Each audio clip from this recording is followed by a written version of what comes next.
Okay guys, welcome back to this week's tutorial. Today we're going to be talking about Goffman. Someone's camera seems to be on.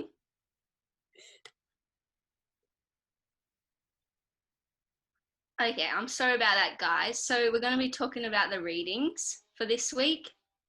To understand how this interaction occurred, we must first understand the front stage and the backstage. Front stage behaviour is actions that are visible to the audience and part of a performance. Backstage behaviour is actions that people engage in when no audience is present. Goffman believes that through acting and interacting we become ourselves. Zoom and other online communications allow for quick transition from the front stage to the backstage. So, when Liv accidentally turned her camera and microphone on, her teacher initially thought she was in the front stage performing, possibly by contributing to the class. Liv, however, thought she was in the backstage relaxing. The teacher realised this was an accident, and to avoid Liv's embarrassment, she reminded her audience to mute and turn off their cameras, not calling Liv out. Liv got embarrassed after the interaction and left the room as a strategy to deal with such embarrassment. Further strategies to cope with embarrassment will feature later in this video. Okay guys, so in the reading this week, we looked at Goffman's idea of the interaction order. And now does anyone have any ideas of where we can see the interaction order in everyday life?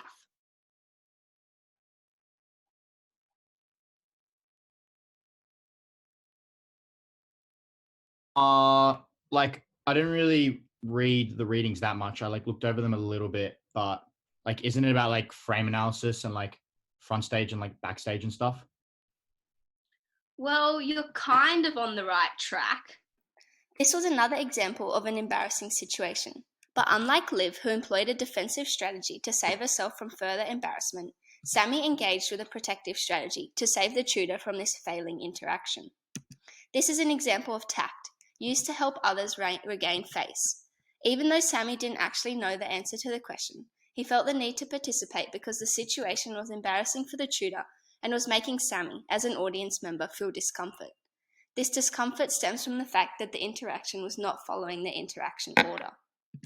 Additionally, the reason we find ourselves not speaking when the tutor has asked a question is to avoid embarrassment ourselves and the potential loss of social value. We wish to be a part of the group, but the group does not participate, so neither do we. Yet, in this case, the discomfort as an audience member was so strong that Sammy risked embarrassment himself to remedy the failing social interaction. Okay guys, I'm going to put you in breakout rooms to discuss those readings. How's everyone going? How's everyone going? Oh, sorry. How is everyone? Oh, good. Yeah, all right.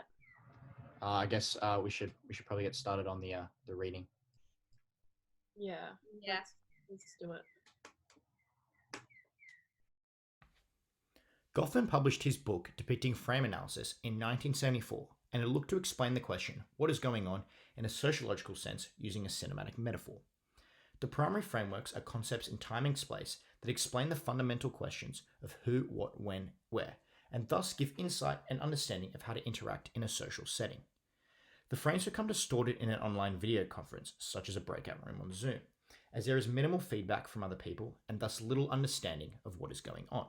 The long-lasting silences and talking over the top of each other convey a lack of social coherence and therefore consolidates the scenario as awkward and uncomfortable, as people don't know how to interact.